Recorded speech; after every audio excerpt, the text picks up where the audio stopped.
Hi, welcome everyone. My name is Joshua Young, and I'm here with my amazing business partner, Nisha Burton, and our third, featured artist, Popil. We're really excited to interview her today and share what she's working on. And so thanks for joining us. And Nisha, why don't you introduce Popil? Definitely.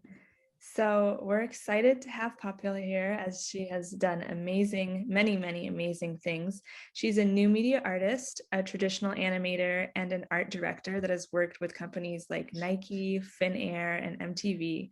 And she brings her distinct creative style to a diverse set of international projects. One fun project she worked on was from September 2015 to March 2016. She joined an international expedition called 100 Days Polar Night Magic, and she explored the Arctic Circle in Finland for 3 months for a live YouTube show. And we met Popil in our Clubhouse group on design reality called T Vibes, where we talk casually about all things immersive technology. And she shared her growing portfolio of AR art pieces, along with augmented reality fashion projects, and really her journey into working in the AR space. And it was really fascinating to us. So we're excited to have her here with us today to talk more about all of that. Yeah, thanks for having me here. My name is Popil, and thanks for amazing introduce myself. Let's chat today. I'm very happy to be one of the guests in here because I've been really enjoyed the conversation with you guys, and I've been learning a lot from all of you as well. Because for me, AI it's still for me, I consider I'm just still as a beginner. I'm kind of having fun to play with a different project, try to add more immersive experience and interactive experience as well to into different project because I definitely can see the AR and VR and virtual reality have a lot future market on it, and I think that there's definitely it's a lot of future developments going on as well. And I hoping today what we discussion and what we are sharing the project and my experience can also encourage other people can maybe get involved more about the technology and understand a little bit more is the AR and what you can involve as well. Because I think as artists, it's always good to learning new tools because that's just a way to make your art can explore in the different world, whether in the digital world or in the realistic world as well. That's all just amazing tools. Once you figure out how to do it, I believe that's just a new journey so you begin. Yeah.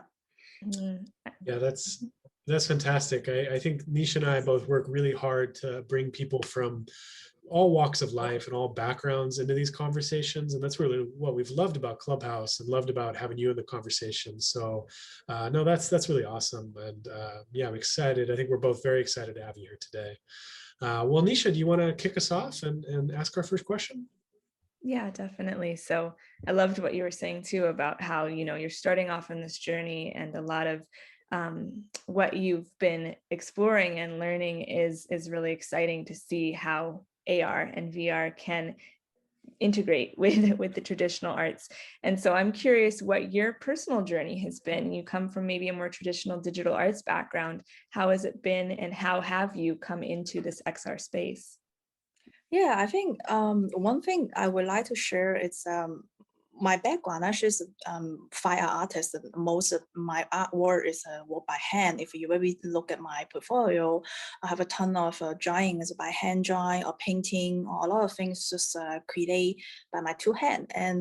But I'm also interested in the digital world, but I never feel like I'm working on the new medium design for such a long time. But I never realized that something I'm working on. I just thought like, oh, I'm projecting something like 3D mapping, but with my art. So I never even have a word to describe what is this, but I'm just interested in doing it because as an artist, you're able to connect with the world, and you're able to see a lot of the expression and what other people doing. So it's more developing the idea for myself. Like, oh, actually I can, for example, I can project my paintings bigger, or I can use a 3D mapping to just create something with the music, with the lighting. That actually is how I'm start my journey and understand the way to do new media art. This is the first thing how I start. And the second thing is like for the AR, it's really about pandemic. When the pandemic happened, I really try to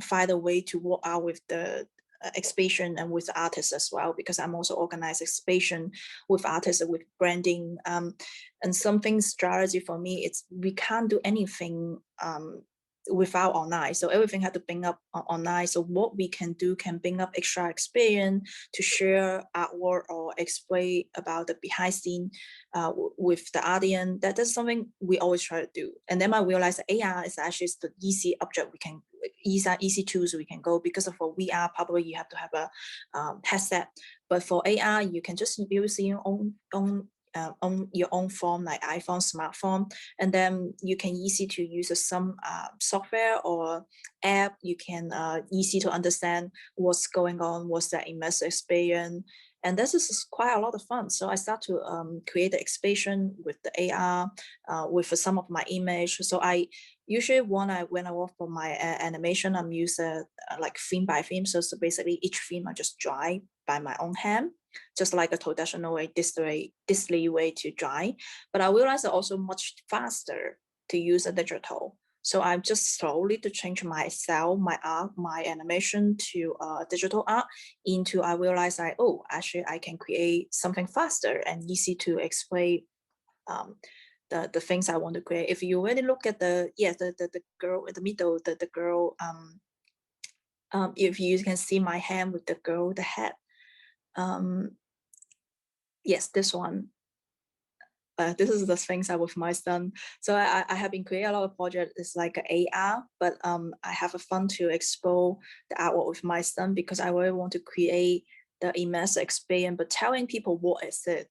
It's funny, my son is very acting in the same time. So when we have fun to play with my phone, my son sees some 3D image come out in my phone, and he just got so interesting. He's just like, oh, what's that? And I want to bring the happy journey to other people too. That's why one of the reasons why I want to continue to do it.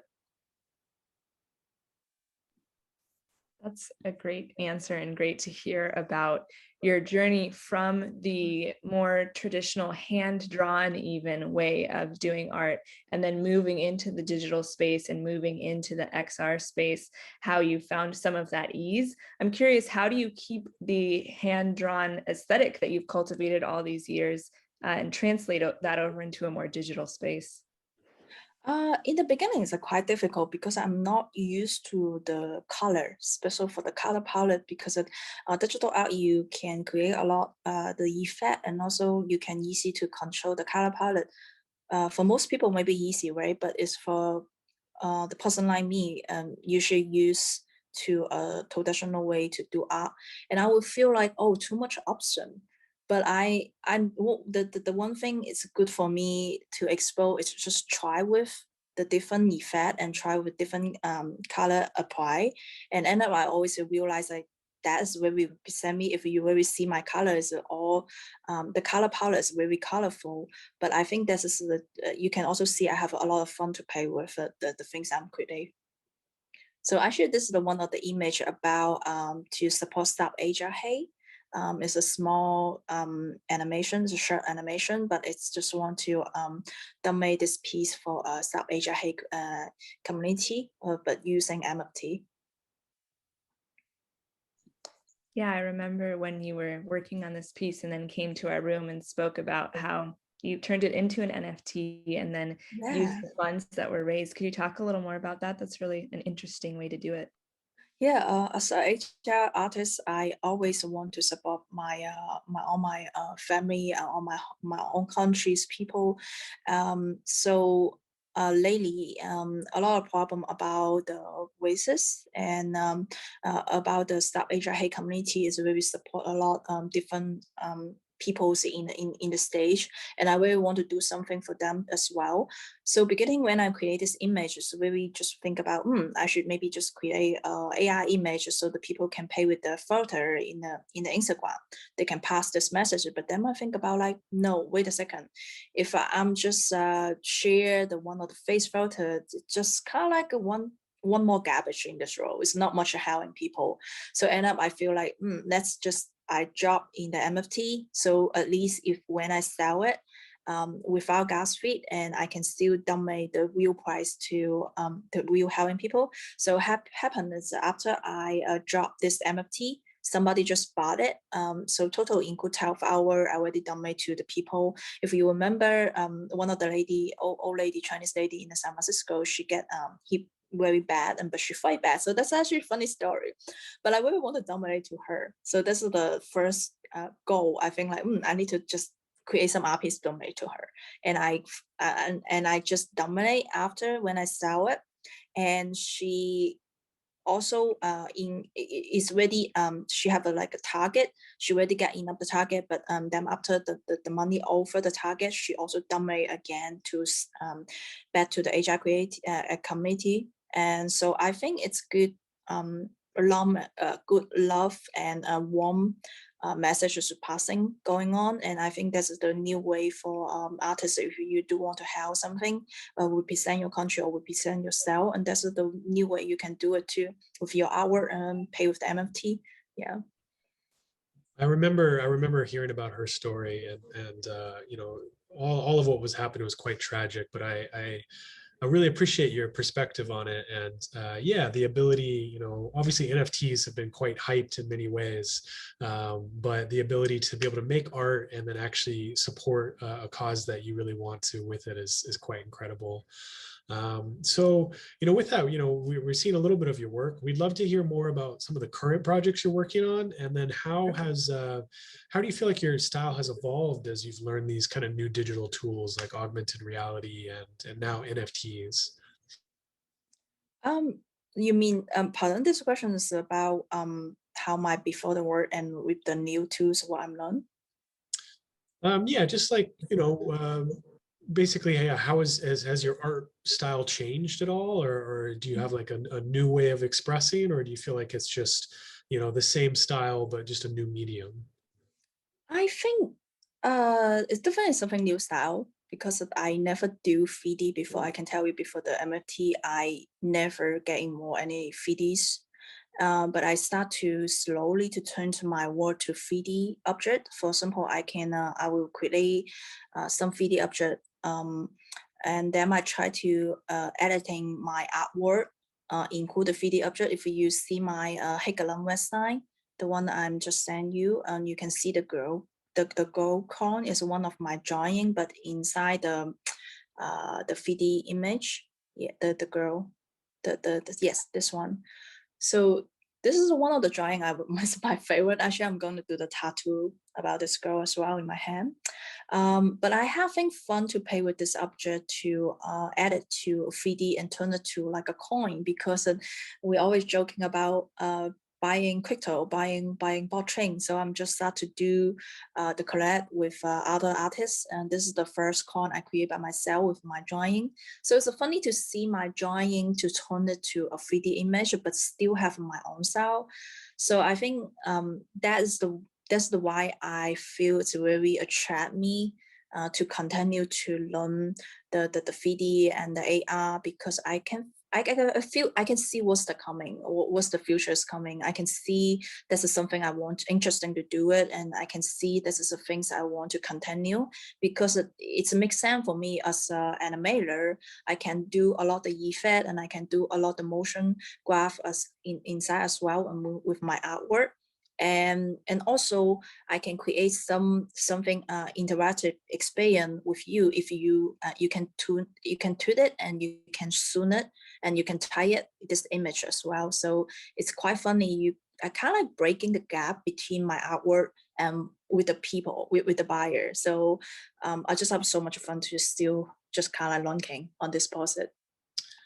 That's those are some really interesting ideas you're talking about. Which so what it sounds like you're saying is that you really are kind of in love with these 3D tools and Yes. augmented reality, and you really see that the future of your art is going to be in this stuff. But the final thing you said, which was you've been working on your art with the buyers. Yeah. So by that, do you mean like you're kind of custom crafting your NFTs for the customers? Well, for example, in this MFT, you can zoom if you're using your finger. Yeah, you can zoom and you can tap it. You can pay with. This is like an extra bonus, and it's like the extra tools for extra feature to share with a buyer, because for other platform, when you buy the 3D, probably only it's just an MP4. But this MFT, what I'm creating is like an AR 3D. So once the buyer select my MFT, they can also to pay with this MFT, and they can just assume it and just add one more interactive experience for them. So I think that's like a new way to connect with my buyer. That's great. So does that, compared to your, before you were working in this 3D space, does that kind of change your art at all? Or does that change like how you think about these art projects? Is it, Yeah. because it feels almost like a more collaborative process with your clients?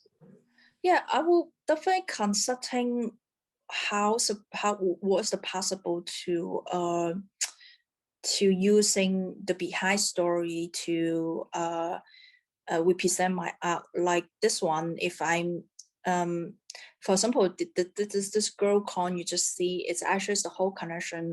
I actually collaboration work with other artists as well, so I have a different couple coins coming out on their own hackathon with the different artists. So it will be fun for people to having the experience to collect with them. So each MFT now I kind of start to understand, oh, I have to create a connection with my character, because I want to create more storytelling inside my each MFT. But before, when I create my art, I would just like do everything I want. But now I kind of feel I want to using all the 3D or AR as a tool to just test this market, what's going on in the digital art, in the digital MFT, because nobody know about this market, what's going on. It's just a very new market, but AR and 3D led me to allow to have like a stronger tool, to have an extra way to connect with my character.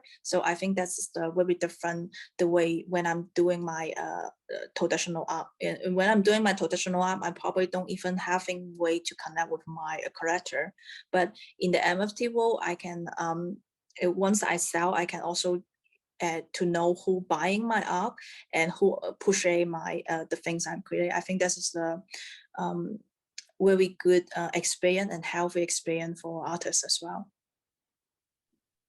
Yeah, I love those points that you were touching on, and how it is a bit more collaborative, and also the experiments that you've been doing with how to present your artwork in this more 3D form, and also following you on Instagram and seeing your artwork there. I've noticed, and we've talked about how you've played around with these different tools like Spark AR, Adobe Aero. You're modeling a little bit now too in 3D. So could you talk a little bit about that transition, if there's been any challenges, or what you found with breaking into the AR space and the tools that are available for artists right now? Yeah, if you remember, I have been challenging myself do the AI of my day.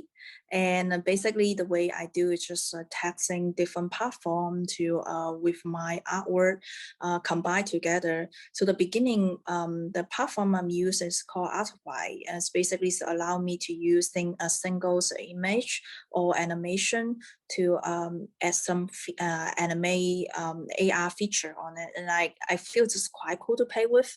So basically you can using your phone and download the Artify app, and then you can scan my my image, my painting, and then can jump up like an animator or extra effect in your phone, AR effect in your phone. So I think this is a very good way to connect with the people like my art, and they can see some like the effect or animation in their own cell phone or on smartphone. I think this is a very good way to connect with the people who like my art. And this is how I start my journey. And then I start to more interesting in creating 3D object because Spark AI is one of the tools also very strong too. They have a free library, free 3D library. So you can basically, if you know nothing about 3D, you still can able to create some 3D object, and then you can add some texture on it. That's how I start to create my 3D. By knowing nothing about 3D, and I realized that I should start to like to put, for example, put a 3D fox on my shoulder and use that to make AR photo. So just like because having fun and just make me to want to do more. And then I make more once I make more AR photo, and I realize I feel never enough. I look like hungry.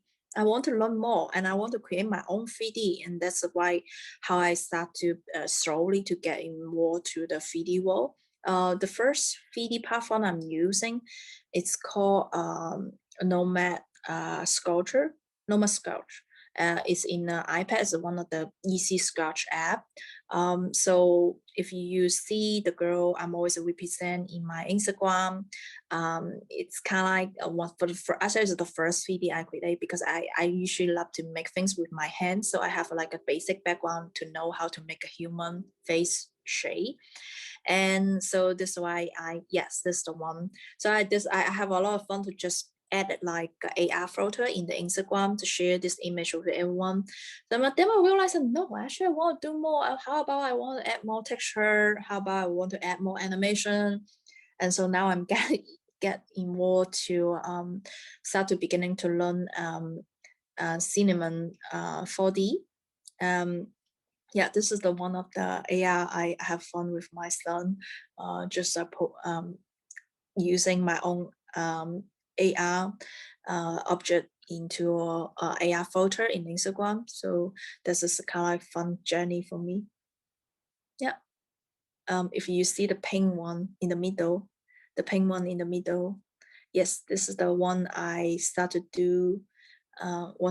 In the future, I want to do some like a dynamic MFT as well. So you can definitely see I create some 3D object like a bubble heart.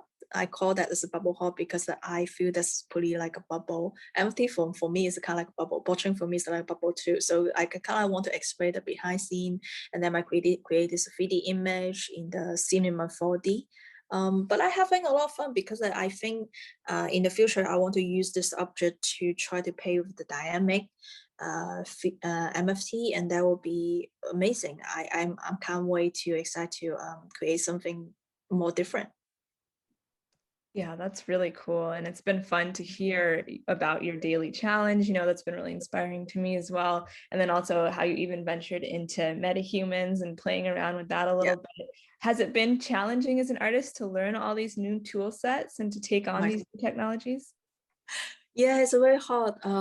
So it's like a mindset. Sometimes when you want to learn the new program, you always have to take a deep bath because it's like each program they're very different. A lot of hotkey, a lot of different way to make. For example, even Sam make 3D like Blender and Cinema 4D, they look like Cinema, but a lot of things that they're different. So it's really depend what you're doing. So for me to learning right now, learning Cinema 4D is difficult, but I'm also very happy because now the internet, YouTube, they have a lot of like class, and you can just learn it, or even in the Skillshare you can learn a lot of class.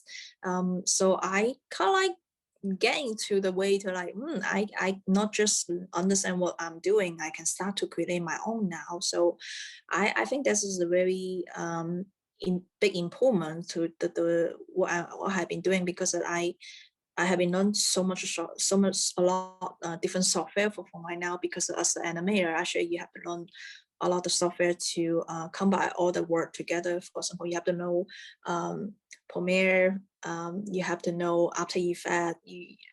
Especially me, I do a stop motion animation. I also know how to use a dragon theme, and then I got involved to AI, and I will be interesting to create my character to Adobe character use AI as a face tracking. So a lot of programs, they're so different, but in the end, if you have idea to create your own, I think all the software you can combine together. So a lot of my artwork, I'm not just using on one platform. I most use a 2 or 3 platform. I think this is very interesting for me because of my artwork always just mixed media, and I constantly think that's the way. It's a good way to expose my artwork, because if I'm only using one platform, I probably will not enough to represent my artwork. I think this is the how the way my art, it's always just combine media. Yeah, that makes a lot of sense too. And it also, in some ways, makes you stronger as an artist, knowing all these different tools, right?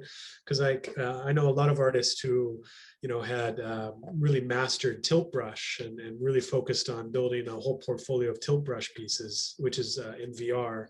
But then tilt brush kind of, in some ways, got shut down. I mean, it's open source now, which is better in some ways. But I know for a lot of artists, that was like really hard, like with that shutting down and Google Poly shutting down. And so, you're Yeah. learning all these different tools gives you that ability to, move between them really, really effortlessly. So that's really amazing. I think one thing I've realized that once you have experience about AR, you're actually easy to jump into VR and 3D as well, because you start to understand what's the immersive experience. You have an idea to create a world totally different, the realistic world.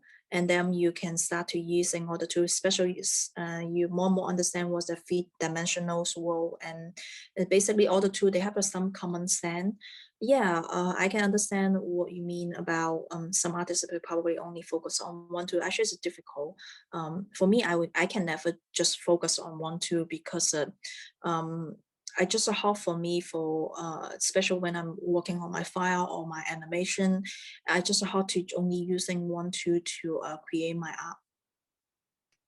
Yeah, that makes a lot of sense. And what I really love is your overall kind of your excitement about all of this. Like you really seem like authentically excited, and like you're actually having a lot of fun learning this and expressing in these new mediums. And so I'm curious for like if you'd have any advice for an artist that's just starting to learn this stuff, because some of it can be a little daunting getting into these new modeling programs and feeling like, if you come from a traditional background, now you have to learn a whole new workflow. I'm just curious if you'd have any word of advice or encouragement for an artist that's wanting to get into this space.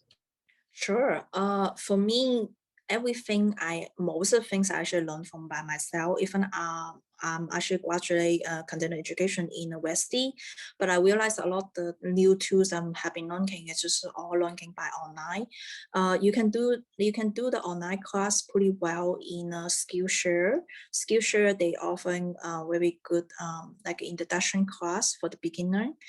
So you can just try the free class.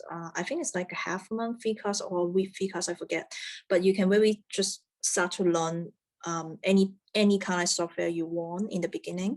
So that actually helped me a lot. Even I may don't understand that platform as well, but because by some introduction class, I can at least I understand I'm fit for this platform, or I understand what's going on or not. So this is one thing that I will introduce to try Skillshare, because I actually learn a lot in the Skillshare.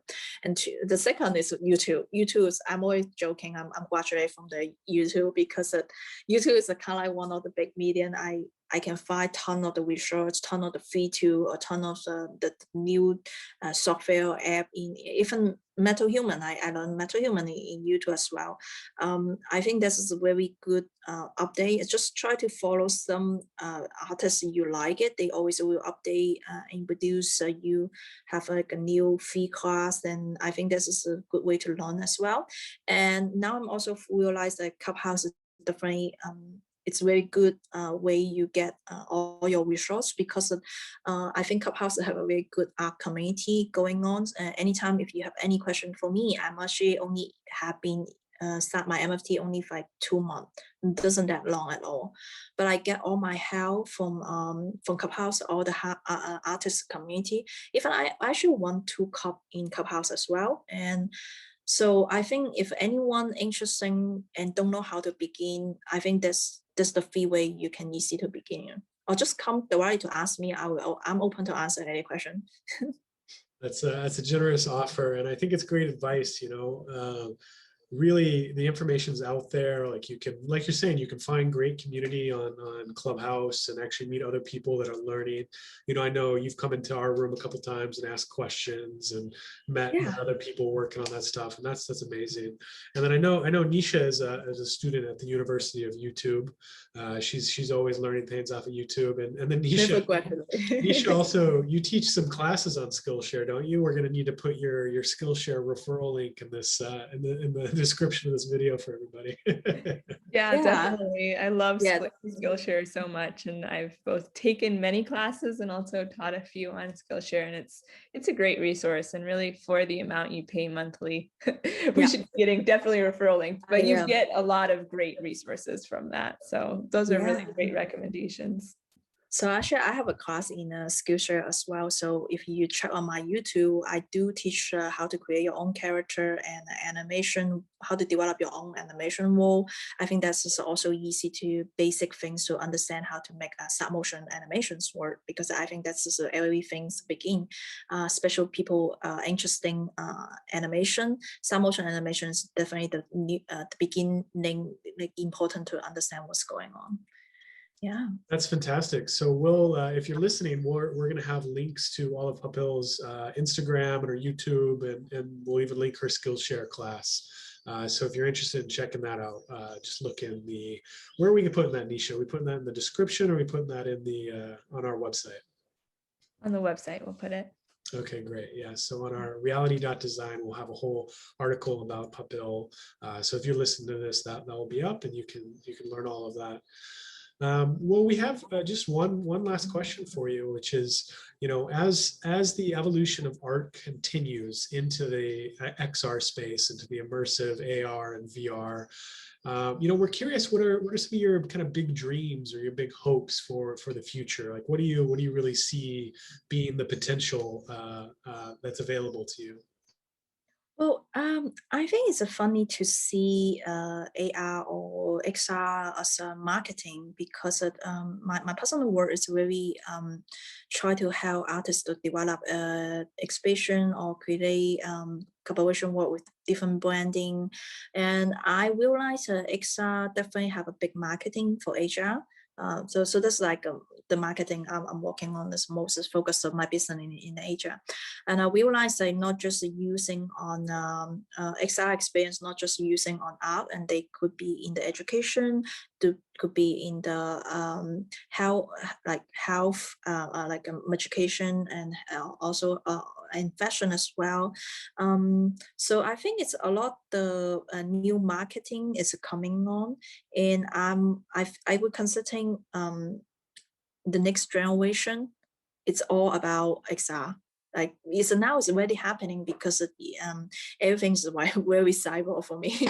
So yeah, I think no, for the only one thing I want to mention, like as a lot the fire artists, they will confusing like should I change my art to digital, or what's going on with the XR? I don't think need to be afraid. You can choose to do it or not do it, but I think that's definitely the future marketing ways to explore your artwork, and to even it's like a future gallery business way too. So I think yeah, it's just keep your eye to open on this option. I think that's just the things I want to say. Those are some great final thoughts. And it's so true that both like for more traditional artists, not to be afraid about venturing into these realms, because there are, like you've talked about, so many tools and ways to integrate your more traditional art into the 3D space. And then, also just about being able to branch many different industries, and how many industries these technologies are truly helping from marketing to education to all of the spaces. And a big part of what we love about what we're doing is being able to connect with artists like you through Design Reality and the Clubhouse group, and being able to bring people from various backgrounds, artistically, creatively, technologically, into conversation with one another. Because I feel like that is how we really get inspired by each other. And this conversation has been very inspiring. So thank you so much for taking the time to speak with us. Joshua, do you have any final words? Yeah, I just wanted. Sorry, yeah, one thing I forget to mention. So I have been two cup in Clubhouse. One is a anime reality. Other is the Asia Creative Family. The reason why I do that is because I really want to encourage more artists, just like you guys did, to encourage more artists to get in more to XR, and also try to bring more platform and connect with more artists, and just being more encouraged and break the gap between our artists with the platform as well. So I guess that's why today even we are in here, because we just all want to encourage other artists as well. Yeah, that's 100% accurate, and that's great. So we'll also put the links into your Clubhouse clubs, because Clubhouse makes it so we can do that now. Yeah. We'll put that in, so anybody that's interested in checking out our clubs. And I've been to a few of your events, and you host really great rooms that are really welcoming and just awesome conversations. So yeah, well, I just want to second what Nisha said, and just thank you for joining us today. We've really, Clubhouse has been such an adventure. I think, in many ways, Clubhouse is kind of its own immersive platform. And the conversations that we've cultivated on there have just been really rewarding. And so we were really excited to meet you and have you come into our rooms on a regular basis. And we're happy to have you in this interview now. And for everybody that's listening, we're going to be hosting a Clubhouse room with Popil.